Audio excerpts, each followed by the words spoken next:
అటువంటి నాయకుడైతే ఎవరైనా సరే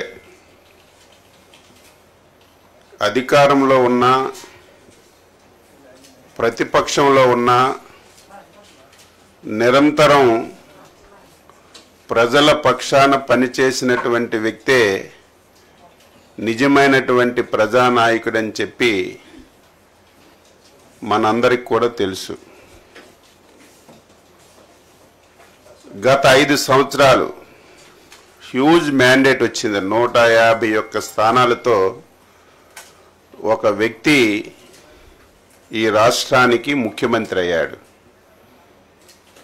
అధికారం ఉన్నటువంటి 5 సంవత్సరాలు కేవలం ప్యాలెస్కే పరిమితమై ఈ రాష్ట్రంలో ఏమి జరుగుతుంది, ప్రజలు ఏ ఇబ్బందులు పడుతున్నారు,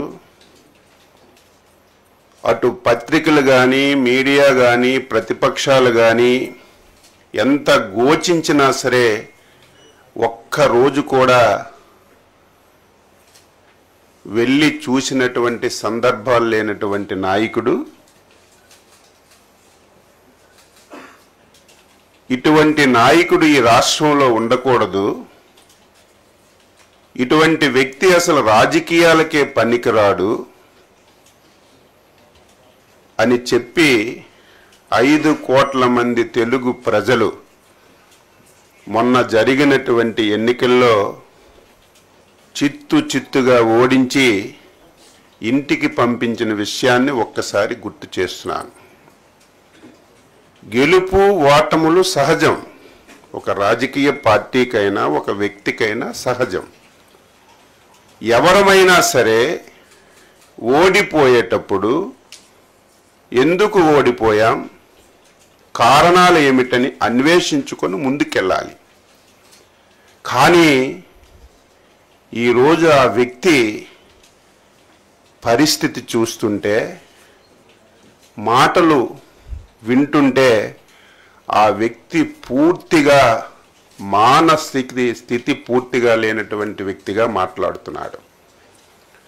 8 మాసాల్లో చంద్రబాబు నాయుడు గారు వ్యవసాయ శాఖని ఏమీ చెయ్యలేదు, రైతు దీనావస్థలో ఉన్నాడు, పంటలకి గిట్టుబాటు రావడం లేదని చెప్పి ఈరోజు పచ్చి అబద్ధాలు మాట్లాడుతున్నటువంటి వ్యక్తికి నేను ప్రెస్ మీట్ పెట్టి సమాధానం చెప్పలేనటువంటి అవసరం ఉన్నా సరే ప్రజా జీవితంలో ఉన్నాం కాబట్టి, మనం ప్రజలకి జవాబుదారీ కాబట్టి ఈరోజు రైతులకి ఈ రాష్ట్ర ప్రభుత్వం చేసిన విషయాలని తెలియచేయాలనే ఉద్దేశంతోనే ఈరోజు పత్రికా సమావేశం పెట్టాను.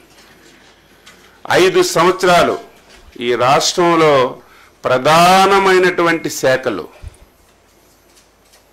70% మంది బతుకుతున్నటువంటి శాఖలు, ఈ రాష్ట్రానికి ఆదాయ మార్గాలను తీసుకొస్తున్నటువంటి శాఖల్ని 5 సంవత్సరాలు తాళమేసి బిగించినటువంటి వ్యక్తి ఈరోజు ఆ శాఖల గురించి మాట్లాడుతున్నాడు. ఈరోజు వ్యవసాయ అనుబంధ శాఖలు ఈ రాష్ట్రంలో 60-70% మంది వ్యవసాయం అనుబంధ రంగాల మీద ఆధారపడ్డారు. అందులో రాష్ట్రానికి ఎక్కువ ఆదాయ వనరులు వచ్చినటువంటి శాఖ వ్యవసాయ అనుబంధ శాఖలు. 5 సంవత్సరాలు ఒక్కటంటే ఒక్కటి రైతు గురించి నువ్వు చేసి ఇది నేను చేశానని చెప్తే ఎవరమైనా సరే గౌరవిస్తాం. ఒకవేళ ఆయన చేసిన మంచి విషయాలుంటే తీర్చుకొని ఆచరిస్తాం. 5 సంవత్సరాల్లో అతి ప్రధానమైనటువంటిది శాఖలో సాయిల్ టెస్టింగ్ అనేది ఒక్క సెంటు భూమికి సాయిల్ టెస్టింగ్ చేసి ఒక్క కార్డైనా నువ్వు ఇచ్చావని నిరూపించగలిగితే నువ్వు చెప్పిన దానికి నేను సిద్ధంగా ఉంటాను. 5 సంవత్సరాల్లో మొత్తం వ్యవసాయ శాఖని అట్టక మీద పెట్టావు. 2014-19లో చంద్రబాబు గవర్నమెంట్లో తీసుకున్నటువంటి అనేక నిర్ణయాలని నువ్వు పూర్తిగా పాతాళలోకాన్ని పాతిపెట్టి రైతుకి తీవ్రమైనటువంటి ఇబ్బందులకు గురి చేశావు. 5 సంవత్సరాల్లో మెకనైజేషన్ కింద ఒక్క పైసా అంటే ఒక్క పైసా నువ్వు ఖర్చు పెట్టావని లెక్కలు చూపించు. ఈరోజు అత్యంత ప్రాధాన్యమైనటువంటిది డ్రిప్పు, స్ప్రింక్లరు, ఇరిగేషన్ మీద ఆధారపడినటువంటి రైతులు ఉన్నారు. అందులో నువ్వు పుట్టినటువంటి రాయలసీమ జిల్లాలో ఎక్కువ మంది డ్రిప్ మీద, స్ప్రింక్లర్స్ మీద ఆధారపడుతున్నారు.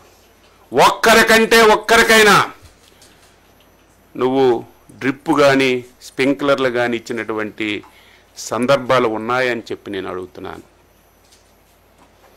మేము వచ్చి 8 మాసాలు అయింది, గిట్టుబాటు ధరలు రావడం లేదని గగ్గోలు పెడుతున్నావు. ఏం జగన్మోహన్ రెడ్డి, ఈరోజు ప్రధానమైనటువంటి పంట ప్యాడీ, రైస్. నువ్వు రైతు దగ్గర ధాన్యం ఎప్పుడైనా కొన్నావా అని అడుగుతున్నాను. కొన్న తర్వాత నెలల తరబడి రైతుకు ఒక పైసా ఇచ్చావని చెప్పి నేను అడుగుతున్నాను, ఛాలెంజ్ చేస్తున్నాను.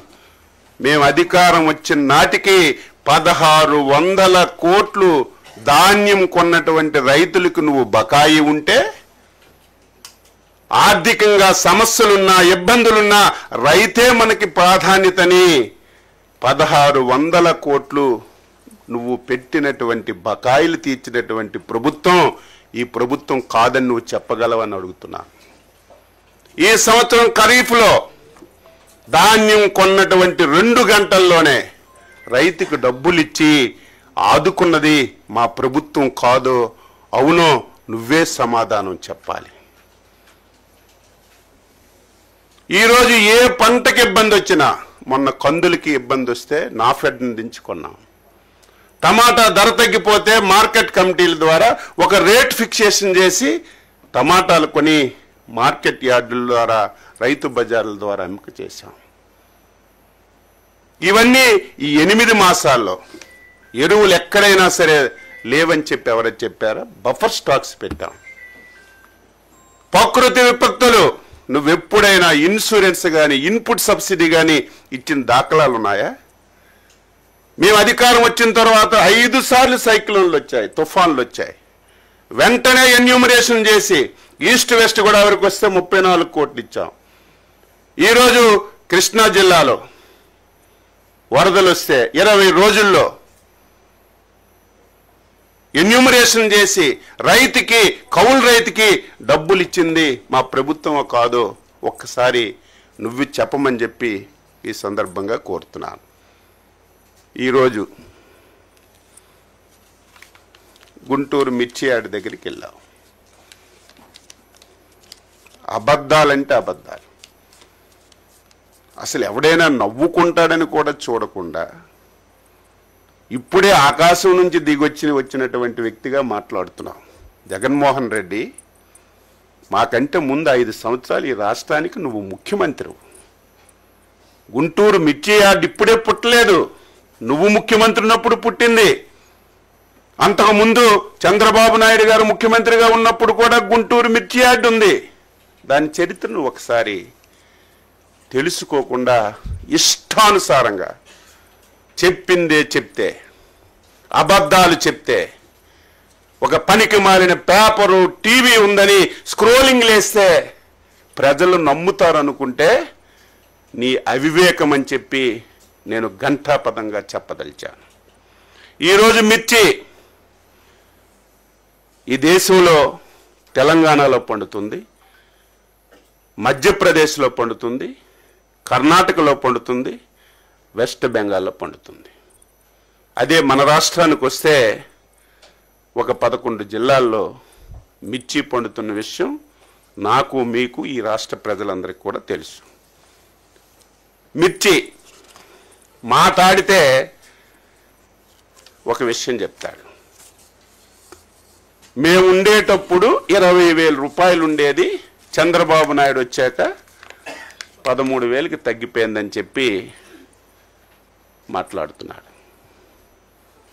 ఇది నేను సొంత కవిత్వం కాదు. ఇది ఆన్ రికార్డ్. ఏ డిపార్ట్మెంట్ దగ్గరైనా సరే రికార్డు ఉంటుంది.